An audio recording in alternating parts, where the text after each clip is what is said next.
আসসালামু আলাইকুম। এটিএন বাংলা সংবাদে সবাইকে স্বাগত জানাচ্ছি আমি মমরিন আজমামের। শুরুতেই সংবাদ শিরোনাম। গণহত্যার নির্দেশদাতা শেখ হাসিনাকে আইনি প্রক্রিয়ার মাধ্যমে দেশে ফিরিয়ে আনা হবে জানালো প্রধান উপদেষ্টার প্রেস উইং। ভারতের সঙ্গে বাংলাদেশের সম্পর্ক ন্যায্যতা ও সমতার।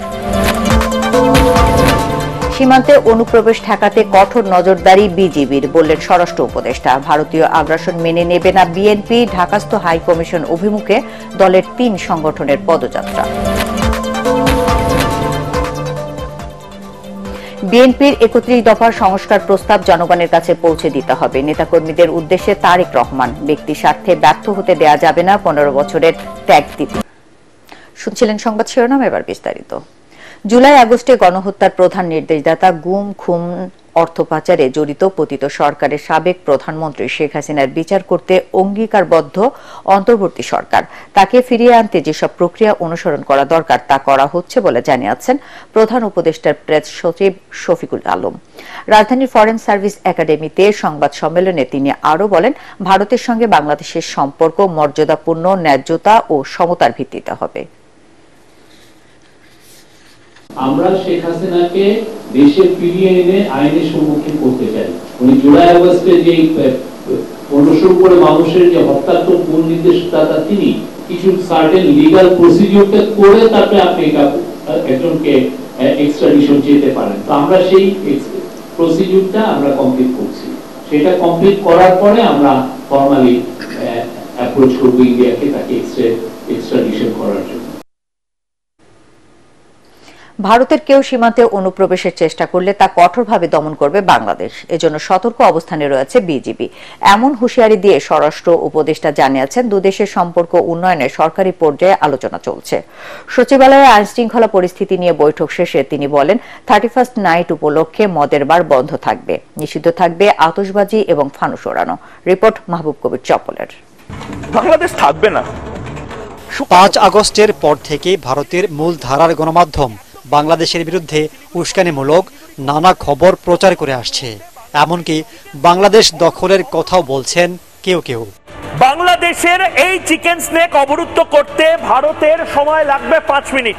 অনেক জায়গায় সীমান্ত ঘেঁষে বিক্ষোভ করে বাংলাদেশে প্রবেশের চেষ্টা করছে ভারতের উগ্রবাদী বাসিন্দারা। এ অবস্থায় তাদের অনুপ্রবেশ ঠেকাতে সীমান্তে বিজিবির কঠোর অবস্থানের কথা জানালেন স্বরাষ্ট্র উপদেষ্টা। সীমান্ত পুরাই অ্যালার্ট। ওরা শুধু সিলেটে নয়, বেনাপোল এবং অন্যান্য ইসেও তারা এইটার কিন্তু প্রতি উত্তর আপনারাই সবচেয়ে বেশি দিতে পারেন। আপনারা সত্যি খবরটা প্রকাশ করে দেন, তাদের যে মিথ্যা যে খবর প্রচার করে ওদের মুখে চুনকালি পড়বে। বাংলাদেশ ভারত সম্পর্কে যে ফাটল তৈরি হয়েছে তা নিরসনে সরকারি পর্যায়ে আলোচনা চলছে বলেও জানান তিনি। পররাষ্ট্র মন্ত্রণালয়ের মাধ্যমে এটা কিন্তু করা হচ্ছে। আর প্লাস ধরেন যে ইসে আছে যে আমাদের বর্ডার সিকিউরিটি ফোর্স এবং অদার সিকিউরিটি ফোর্স এইভাবে এরও বলে দেয়। উপদেষ্টা বলেন, বড়দিন ও 31স্টে আইন শৃঙ্খলা পরিস্থিতি ঠিক রাখতে প্রস্তুতি নেওয়া হয়েছে। আমাদের ইয়াং জেনারেশনের ভিতরে একটু উচ্ছৃঙ্খলতা দেখা দেয়। এটার ক্ষেত্রে আপনারা যদি তাকেও একটু আগে থেকে বুঝান যে এইটা করাটা ঠিক না, এবং অনেক সময় তারা বিভিন্ন জায়গায় বিভিন্ন ধরনের পানি ছানি খায়। পানি ছানি তো বুঝছেন আপনি কোন পানি, ওইটা হইলে মানে কনফাইন, যেন এই রাস্তাঘাটে যেন কোনো ধরনের অসুবিধা না হয়। অবৈধ বিদেশি নাগরিকদের বিরুদ্ধে ব্যবস্থা নেবার সিদ্ধান্ত নিয়েছে স্বরাষ্ট্র মন্ত্রণালয়। কোনো বিদেশি অবৈধভাবে বাংলাদেশে থাকতে দেওয়া হবে না। মাহবুব কবির চপল, এটিএন বাংলা, ঢাকা।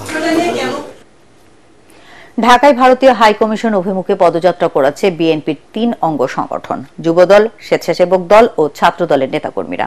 রোববার সকালে নয়াপল্টনে দলের কেন্দ্রীয় কার্যালয়ের সামনে থেকে এই পদযাত্রা শুরু হয়। পরে তাদের 6 সদস্যের প্রতিনিধি দল স্মারকলিপি দেন ভারতীয় হাই কমিশনে। এর আগে সংক্ষিপ্ত সমাবেশে বিএনপির সিনিয়র যুগ্ম মহাসচিব রুহুল কবির রিজভী বলেন, বাংলার মাটিতে ভারতীয় আগ্রাসন কখনো মেনে নেবে না বিএনপি। মাজহারুল হক মুহাজিরের রিপোর্ট।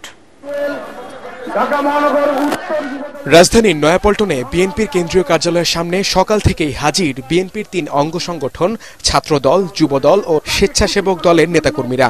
সবার কণ্ঠে এক স্লোগান, দিল্লি না ঢাকা, ঢাকা ঢাকা। এ সময় অস্থায়ী মঞ্চে সংক্ষিপ্ত সমাবেশে বক্তব্য রাখেন ছাত্রদল, যুবদল, স্বেচ্ছাসেবক দলের নেতারা। আমরা কাঁধে কাঁধ মিলিয়ে আমরা মিছিল করি, আমরা জনসভা করি। এই দেশ বাংলাদেশ, এই দেশকে আপনি মিথ্যা কলঙ্ক দিয়ে আমাদের এখানকার সম্প্রীতি, সাম্প্রদায়িক সম্প্রীতি এবং হাজার বছরের আমাদের যে ভ্রাতৃত্ববোধ, এই ভ্রাতৃত্ববোধকে ওই শুভেন্দুরা, ওই কি বলে যে ভারতের শাসক গোষ্ঠী এটাকে ম্লান করতে পারবে না। পরে ভারতীয় হাই কমিশনের দিকে যাত্রা শুরু করে সবাই। নয়াপল্টনে সংক্ষিপ্ত সমাবেশ শেষে রামপুরা রোড হয়ে ভারতীয় দূতাবাস অভিমুখে যাত্রা শুরু করেছে বিএনপির ছাত্রদল, যুবদল এবং স্বেচ্ছাসেবক দলের নেতাকর্মীরা। এর আগে দলের সিনিয়র যুগ্ম মহাসচিব ভারতীয় আগ্রাসনের বিরুদ্ধে সবাইকে রুখে দেওয়ার আহ্বান জানিয়ে তিনি বলেন, ভারতীয় আগ্রাসনের বিরুদ্ধে বিএনপি শুরু থেকেই প্রস্তুত ছিল এবং সবসময় প্রস্তুত থাকবে। রামপুরা ব্রিজের সিদ্ধান্ত হয় স্মারকলিপি দিতে দলের 6 জন প্রতিনিধি যাবেন ভারতীয় হাই কমিশনে। ভারত যদি তাদের আচরণ পরিবর্তন না করে তাহলে বিএনপির পক্ষ থেকে কঠোর আন্দোলনে নামার হুঁশিয়ারি দেন দলটির নেতারা। উগ্রপন্থী কিছু সংগঠন রয়েছে যারা বারবার এই বাংলাদেশের পতাকা অপমান করেছে এবং যে সকল মিডিয়া প্রতিনিয়ত প্রপাগান্ডা ছড়িয়ে যাচ্ছে, আমরা আহ্বান জানাচ্ছি আজকের এই স্মারকলিপি প্রদানের পর তারা দৃষ্টান্তমূলক অবস্থান গ্রহণ করবে। ভারতের আগরতলায় তারা যে ন্যাক্কারজনক ঘটনা ঘটেছে আমরা তার নিন্দা জানিয়ে আমরা প্রতিবাদ করছি। এর আগে বিএনপির এই পদযাত্রায় সংগঠনগুলোর কয়েক হাজার নেতাকর্মী অংশ নেন। মাসহারুল হক মুহাজির, এটিএন বাংলা, ঢাকা। রাষ্ট্র সংস্কারের ৩১ দফা মানুষের কাছে পৌঁছে দিয়ে মানুষের আস্থা ও বিশ্বাস অর্জনের আহ্বান জানিয়েছেন বিএনপির ভারপ্রাপ্ত চেয়ারম্যান তারেক রহমান। রাজধানীর খিলক্ষেত থানার কর্মশালায় ভার্চুয়ালি যুক্ত হয়ে তিনি বলেন, ব্যক্তি স্বার্থ হাসিলের জন্য 15 বছরের ত্যাগ তিতিক্ষাকে ব্যর্থ হতে দেওয়া যাবে না। নেতাকর্মীদের উদ্দেশ্যে তিনি বলেন, এমন কিছু করা যাবে না যাতে জনসমর্থন নষ্ট হয়। আরো জানাচ্ছেন কামরুজ্জামান রাজীব। মহিলা দলের সভানেত্রী রাষ্ট্র কাঠামো মেরামতের ৩১ দফা ও জনসম্পৃক্তি শিরোনামে দেশব্যাপী কর্মশালার অংশ হিসেবে ঢাকা মহানগর উত্তর বিএনপির খিলক্ষেত থানা কর্মশালার এই আয়োজন। আন্তরিকভাবে ধন্যবাদ জ্ঞাপন করছি। এতে লন্ডন থেকে ভিডিও কনফারেন্সে যোগ দেন বিএনপির ভারপ্রাপ্ত চেয়ারম্যান তারেক রহমান। এ সময় তিনি বলেন, রাষ্ট্র সংস্কারের ৩১ দফা প্রতিটি মানুষের কাছে উপস্থাপন করতে হবে। তিনি বলেন, মানুষের আস্থা ধরে রাখার দায়িত্ব প্রতিটি নেতাকর্মীর। জনগণের সমর্থন পেতে দলের উদ্দেশ্য জনগণের কাছে নিয়ে যেতে হবে। রাজনীতিতে সবচেয়ে বড় পুঁজি হচ্ছে জনগণের সমর্থন, সবচেয়ে বড় আমাদের শক্তি হচ্ছে জনগণের সমর্থন। এই সমর্থনকে আমাদের যে কোনো ভাবে এই সমর্থনকে আমাদের পক্ষে রাখতে হবে। যে কোনো ভাবে বলতে কিন্তু আমি বুঝিয়েছি পজিটিভ ভাবে, অর্থাৎ জনগণ যা চিন্তা করে, জনগণ যা চায়, জনগণ যা বলে, জনগণ যেটা আশা করে, জনগণ যেটা প্রত্যাশা করে একটি রাজনৈতিক দলের কাছে, একটি রাজনৈতিক কর্মীর কাছে আমাদেরকে সেভাবে চলতে হবে, কথা বলতে হবে, সেভাবে উঠতে হবে, বসতে হবে। তারেক রহমান বলেন, দলের কেউ কেউ এমন কিছু কাজ করছে যাতে মানুষের কাছে দলের ভাবমূর্তি ক্ষুণ্ণ হচ্ছে। নেতা কর্মীদের উদ্দেশ্যে তিনি বলেন, দীর্ঘদিনের আত্মত্যাগের সুফল পেতে হলে জনগণের প্রত্যাশা অনুযায়ী কাজ করতে হবে। অত্যাচার নির্যাতন সহ্য করেছেন, জেল জুলুম খেটেছেন বা জেল জুলুমের শিকার হয়েছেন আপনারা। নিশ্চয়ই আপনারা এই অত্যাচার নির্যাতন সহ্য করেননি কতিপয় ব্যক্তি যাতে করে তাদের স্বার্থ হাসিল করতে পারে। নিশ্চয়ই এই কারণে আপনারা এত অত্যাচার নির্যাতন সহ্য করেননি। দলের আদর্শকে রক্ষা করা যদি না হয়ে থাকে, বিশ্বাস করুন আপনার উদ্দেশ্য অন্য কিছু হলে দুদিন পরে আপনি ছিটকে পড়ে যাবেন। পরে বরিশাল ও রংপুর বিভাগীয় কর্মশালায় যুক্ত হয়ে তারেক রহমান বলেন, মানুষের সমর্থনে নয়, গায়ের জোরে ক্ষমতায় থাকতে চেয়েছিল বলেই স্বৈরাচারকে জনরোষের কবলে পড়ে বিদায় নিতে হয়েছিল। আপনার রাজনৈতিক অবস্থানের ফায়দা নিয়ে যদি অন্য কিছুতে মনোনিবেশ করেন, আজ নাহলে কাল নাহলে পরশু আপনি ছিটকে যাবেন, আপনার সব পুঁজি ধ্বংস হয়ে যাবে। স্বৈরাচার হচ্ছে তার সবচেয়ে বড় প্রমাণ। 15 বছর বিভিন্নভাবে ক্ষমতায় থেকেছে, বিভিন্নভাবে আত্মসাৎ করে অনেক কিছু গড়ে তোলার চেষ্টা করেছে। আজ কিছু আছে? আজকে তো খুঁজে পান তাদেরকে। কামরুজ্জামান রাজীব, এটিএন বাংলা। বাংলাদেশের বিরুদ্ধে বিভ্রান্তিকর প্রচারণার বিষয়ে সামাজিক যোগাযোগ মাধ্যম ফেসবুকে প্রধান কোম্পানি মেটাকে সতর্ক থাকার আহ্বান জানিয়েছেন প্রধান উপদেষ্টা ডক্টর মোহাম্মদ ইউনূস। রাষ্ট্রীয় অতিথি ভবন যমুনায় মেটার মানবাধিকার নীতি বিষয়ক পরিচালনা মেন্ডার সিনসনের সাথে এক বৈঠকে তিনি একথা বলেন। জুলাই আগস্টের গণ অভ্যুত্থানকে প্রশ্নবিদ্ধ করতে কয়েকটি দেশ থেকে বাংলাদেশের বিরুদ্ধে বিভ্রান্তিমূলক প্রচারণা চালানো হচ্ছে, যার ভুক্তভোগী বাংলাদেশ ও অন্তর্বর্তী সরকার। এই প্ল্যাটফর্ম ব্যবহার করে কেউ যাতে দেশ বিরোধী কোনো অপপ্রচার চালাতে না পারে সে বিষয়ে সতর্ক অবস্থানে রয়েছে মেটা বলে জানান মেন্ডারা সিনসন্স। এদিকে প্রধান উপদেষ্টা ডক্টর ইউনূসের সাথে সাক্ষাৎ করেছেন IMF ও বিশ্ব ব্যাংকের উপদেষ্টা এবং UNDP-র সাবেক প্রধান লর্ড মার্কস ব্যালেন্স ব্রাউন। বৈঠকে ডক্টর ইউনূস জানান, জুলাই আগস্টের গণ অভ্যুত্থানের মূল উদ্দেশ্য ছিল রাষ্ট্র সংস্কার। অন্তর্বর্তী সরকার অবাধ ও সুষ্ঠু নির্বাচন অনুষ্ঠানে আগে বড় ধরনের সংস্কার করতে বদ্ধপরিকর। সাবেক ব্রিটিশ এই মন্ত্রীর সাথে ঘণ্টাব্যাপী বৈঠকে সামাজিক যোগাযোগ মাধ্যমে ছাত্র জনতার আন্দোলনকে লক্ষ্য করে ভুল তথ্য প্রচার, স্বাস্থ্য সেবা, সামাজিক ব্যবস্থা এবং ক্ষুদ্র ঋণের বিষয়টি আলোচনায় প্রাধান্য পায়। সব ভোটই তত্ত্বাবধায়ক সরকারের অধীনে চান স্থানীয় জনপ্রতিনিধিরা। নির্বাচন ব্যবস্থা সংস্কার কমিশনের সাথে মতবিনিময়ে সংসদ সদস্যদের আগে দ্রুত স্থানীয় নির্বাচন দেওয়ার সুপারিশ করেছেন তারা। একই সাথে বর্তমান কাঠামোতে নির্দলীয় প্রতীকে নির্বাচনের আয়োজনের সুপারিশ তাদের। নির্বাচন সংস্কার কমিশনের প্রধান ডক্টর বদিউল আলম মজুমদার বলেছেন, স্থানীয় সরকারকে সংসদ সদস্য ও প্রশাসনের কর্মকর্তাদের নিয়ন্ত্রণ মুক্ত রাখা জরুরি। বিস্তারিত জানাচ্ছেন ইকরামুল হক সায়েম। জাতীয় সংসদ ভবনে নির্বাচন ব্যবস্থা সংস্কার কমিশনের সাথে মতবিনিময় করেন সিটি কর্পোরেশন ও ইউনিয়ন পরিষদ সহ স্থানীয় সরকারের জনপ্রতিনিধিরা। যদিও ইউনিয়ন ছাড়া বাকি পরিষদগুলোর প্রতিনিধিদের বরখাস্ত করেছে সরকার। নিজেদের পুনর্বহাল করার পাশাপাশি দ্রুত নির্বাচন দিয়ে স্থানীয় পরিষদগুলোকে কার্যকর করার সুপারিশ ছিল অনেকের। ফেসিবাদ বিরোধী আন্দোলনে যারা আমরা ছিলাম এবং ফেসিবাদ বিরোধী যে কাউন্সিলগুলো, এগুলো যেন দ্রুত সময়ের মধ্যে যেন পুনর্বহাল করে দেয়। কারণ হলো যে এখানে কোটি কোটি জনগণ এখানে কিন্তু সেবা বঞ্চিত হচ্ছে। হায়না সরকারের আমলের কোনো নির্বাচন সঠিক হয়নি, সেই নির্বাচন ব্যক্তিরা যেন না থাকতে পারে বা পুনর্বহাল না হতে পারে। ইউনিয়ন পরিষদ চেয়ারম্যান ও মেম্বারগণের সম্মানজনক সম্মানী এবং পদমর্যাদা নির্ধারণ করে দেয়। স্থানীয় হোক আর হোক সব নির্বাচনে যাতে দ্রুত ব্যবস্থা করে, এটি আমাদের প্রত্যাশা। আমরা সকলে যেন অল্প সময়ের মধ্যে আমরা ভোট প্রয়োগ করতে পারি। আমরা নির্বাচন কমিশনকে আরো শক্তিশালী দেখতে চাই। নির্বাচন সংস্কার কমিশনের প্রধান ডক্টর বদিউল আলম মজুমদার জানান, বর্তমান পদ্ধতিতেই নির্দলীয়ভাবে নির্বাচনে আগ্রহী স্থানীয় জনপ্রতিনিধিরা। স্থানীয় সরকার ব্যবস্থাকে কার্যকর করতে স্বাধীনভাবে কাজ করার সুযোগ চেয়েছেন তারা। স্থানীয় সরকার নির্বাচনটা নির্দলীয় হওয়া উচিত, এই কথাটা বোধহয় সবাই বলেছেন। আর আরেকটা কথা বলেছেন যে এই নির্বাচনের ক্ষেত্রে অধিকাংশই বলেছেন যে এটা যেন যেই পদ্ধতিতে আছে বর্তমানে সেই পদ্ধতিতে হয়। ওনাদের যেটা দাবি সব নির্বাচনে যেন নির্দলীয় নিরপেক্ষ সরকারের অধীনে হয়। ওনারা অধিকাংশই বলেছেন যে আমাদের স্থানীয় নির্বাচনটা শেষ করে তারপরে জাতীয় নির্বাচন। তিনি জানান, একেবারে শেষ সময় পর্যন্ত নির্বাচন ব্যবস্থা সংস্কারের সুপারিশ করতে পারবেন যে কেউ। ইকরামুল হক সায়েম, ATN বাংলা, ঢাকা। 5 আগস্টের পর চাঁদাবাজরা আরেক রূপে ফিরে এসেছে বলে মন্তব্য করেছেন স্থানীয় সরকার ও ক্রীড়া উপদেষ্টা আসিফ মাহমুদ। তিনি বলেন, তাদের বিরুদ্ধে কঠোর হবে সরকার। নগর ভবনে ঢাকা দক্ষিণ সিটি কর্পোরেশনের কর্মকর্তা কর্মচারীদের সাথে মতবিনিময় শেষে সাংবাদিকদের প্রশ্নের জবাবে তিনি আরও বলেন, পুনর্বাসনের ব্যবস্থা করা হবে অসহায় ব্যবসায়ীদেরও। রিপোর্ট করছেন আদ্দিন সজীব। ঢাকা কিংবা শহরাঞ্চলে পথে ঘাটে ফুটপাতে চাঁদাবাজির অভিযোগ এখনো আসছে গণমাধ্যমের খবরে। 5 আগস্টের পর বাংলাদেশের নয়া রূপ দেখার আকাঙ্ক্ষা জনমনে থাকলেও দখলদারদের উপস্থিতি ভাবাচ্ছে অনেকেই। ঢাকা দক্ষিণ সিটি কর্পোরেশনের গণ অভ্যুত্থান 2024-এর ফটো গ্যালারি উদ্বোধন করে কর্মকর্তাদের সঙ্গে মতবিনিময় শেষে স্থানীয় সরকার ও ক্রীড়া উপদেষ্টা আসিফ মাহমুদ বলেন, দেশে চাঁদাবাজরা আবার ফিরে এলেও তাদের ছাড় দেয়া হবে না।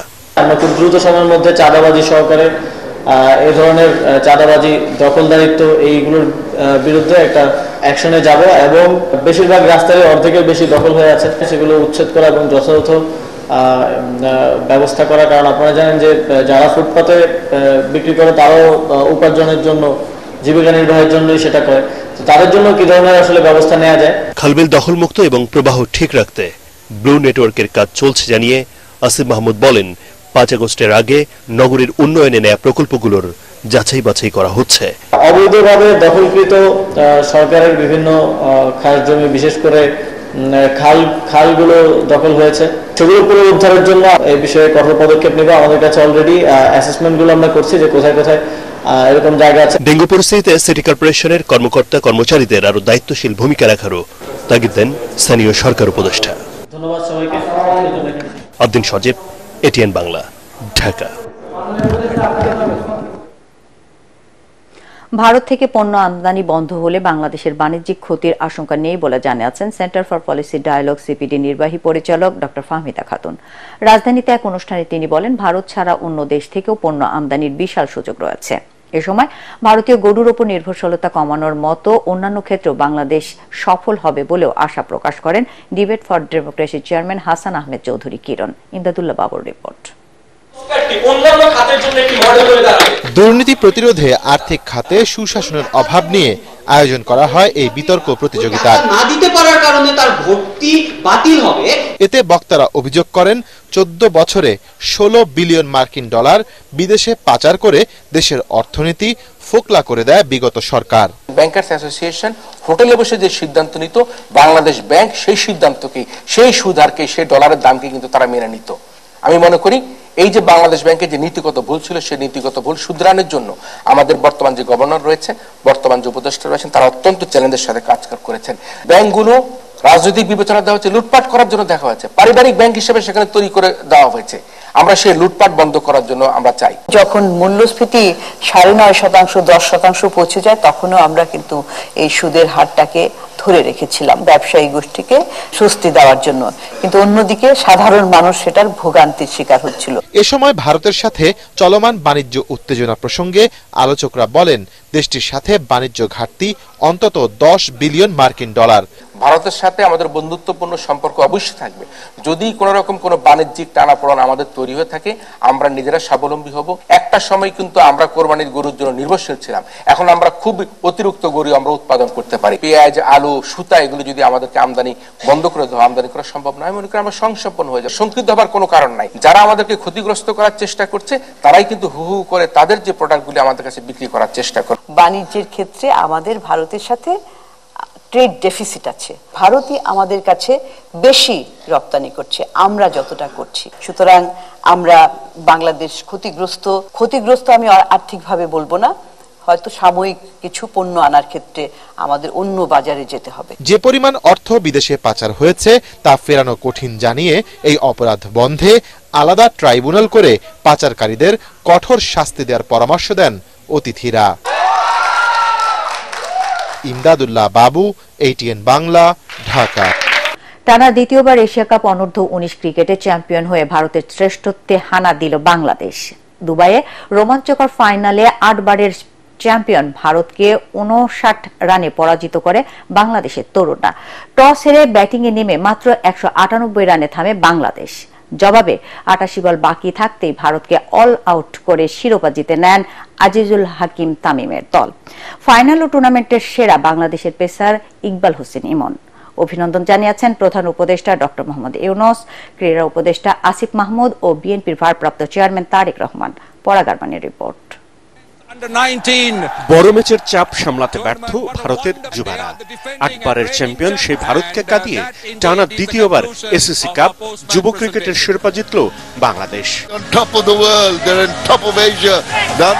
এসিসি কাপের শিরোপা ধরে রাখতে হলে ফেভারিট ভারতকে 198 রানের আগেই থামিয়ে দিতে হবে।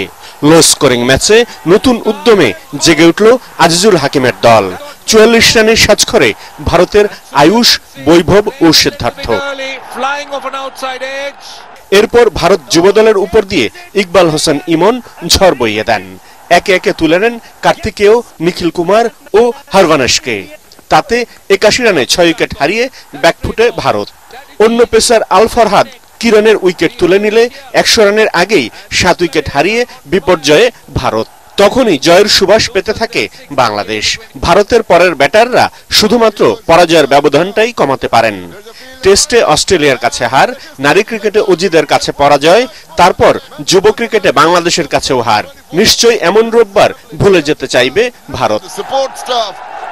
এর আগে দুবাই স্টেডিয়ামে টস হেরে ব্যাটিংয়ে নেমে দলের 17 রানেই কালাম সিদ্দিকের উইকেট হারায় বাংলাদেশ। জাওয়াদ আবরার কিংবা অধিনায়ক আজিজুল হাকিম স্বল্প পুঁজিতেই প্যাভিলিয়নে ফেরেন। চতুর্থ উইকেটে মোহাম্মদ শিহাব ও রিজান হোসেন ৬২ রানের জুটি করে দলের বিপর্যয় ঠেকান।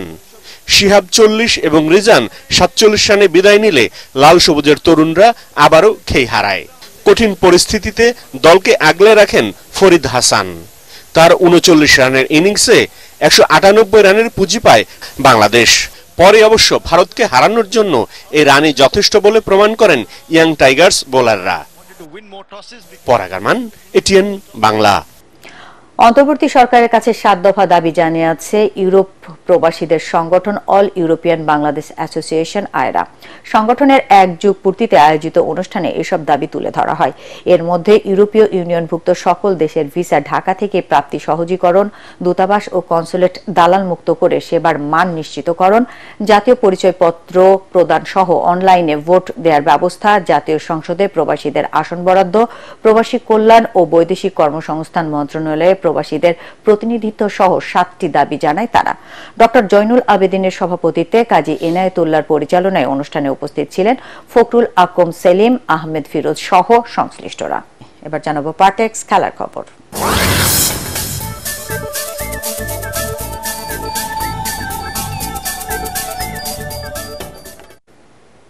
স্পাহানি প্রথম আলো আন্তঃবিশ্ববিদ্যালয় ফুটবল টুর্নামেন্টের ফাইনালে উঠেছে এআইইউবি এবং ড্যাফোডিল ইন্টারন্যাশনাল ইউনিভার্সিটি। সাভারে প্রথম সেমিতে রাজশাহী বিশ্ববিদ্যালয়কে ১-০ গোলে হারায় এআইইউবি। দ্বিতীয় সেমিতে ফার ইস্ট ইন্টারন্যাশনাল ইউনিভার্সিটিকে ৩-০ ব্যবধানে ধরাশায়ী করাচ্ছে স্বাগতিক ড্যাফোডিল ইউনিভার্সিটি। আজ ফাইনালে মুখোমুখি হবে দুদল। সাভার প্রতিনিধি শেখ বাশারকে সাথে নিয়ে রিপোর্ট করছেন এস.এম. আশরাফ। খেলা কিন্তু শুরু হয়ে প্রিমিয়ার ফুটবলে খেলা একাধিক খেলোয়াড় আমেরিকান ইন্টারন্যাশনাল ইউনিভার্সিটির একাদশে। ফেভারিটের তকমা থাকা দলটি মাঠের ফুটবলও দেখালো আধিপত্য। ১৭ মিনিটে আক্রমণ ঠেকাতে গিয়ে নিজেদের ডি বক্সে ফাউল করে বসেন রাজশাহীর ডিফেন্ডার। তা থেকে গোল মোহামেডানের খেলা মইনুলের। রাজশাহী বিশ্ববিদ্যালয়ের বিপক্ষে এরপর একাধিক সুযোগ পেলেও তা কাজে লাগাতে পারেনি এআইইউবি। তবু ১ গোলের জয় নিয়ে স্বস্তি। আয়োজকরা বলছেন এই টুর্নামেন্ট ফুটবলার তৈরির পাইপলাইন হিসেবে কাজ করবে। আমরা চেয়েছিলাম যে বাংলাদেশের ফুটবল আবার আগের জায়গায় ফিরে যাক। আবাহনী মোহামেডান যখন 80s 90s-এ খেলতো তখন যেভাবে স্টেডিয়াম ভরপুর দর্শক ছিল, ঠিক সেই অ্যাটমসফিয়ারটা আমরা পাচ্ছি।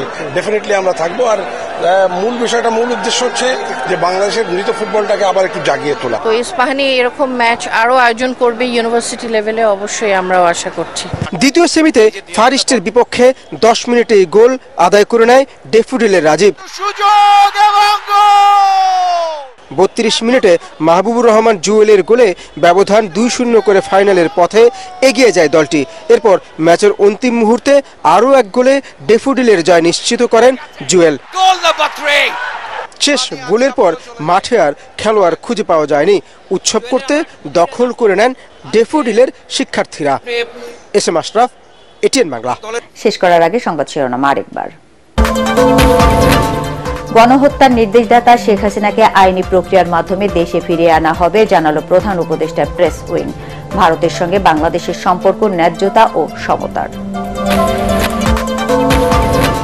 সীমান্তে অনুপ্রবেশ ঠেকাতে কঠোর নজরদারি বিজিবির, বললেন স্বরাষ্ট্র উপদেষ্টা। ভারতীয় আগ্রাসন মেনে নেবে না বিএনপি। ঢাকাস্থ হাইকমিশন অভিমুখে দলের ৩ সংগঠনের পদযাত্রা। বিএনপির ৩১ দফা সংস্কার প্রস্তাব জনগণের কাছে পৌঁছে দিতে হবে, নেতাকর্মীদের উদ্দেশ্যে তারেক রহমান। ব্যক্তি স্বার্থে ব্যর্থ হতে দেয়া যাবে না, ১৫ বছরের ত্যাগ তিতিক্ষা। এবং ভারতকে উড়িয়ে টানা দ্বিতীয়বারের মতো যুব Asia cup cricket champion Bangladesh, অভিনন্দন প্রধান উপদেষ্টার।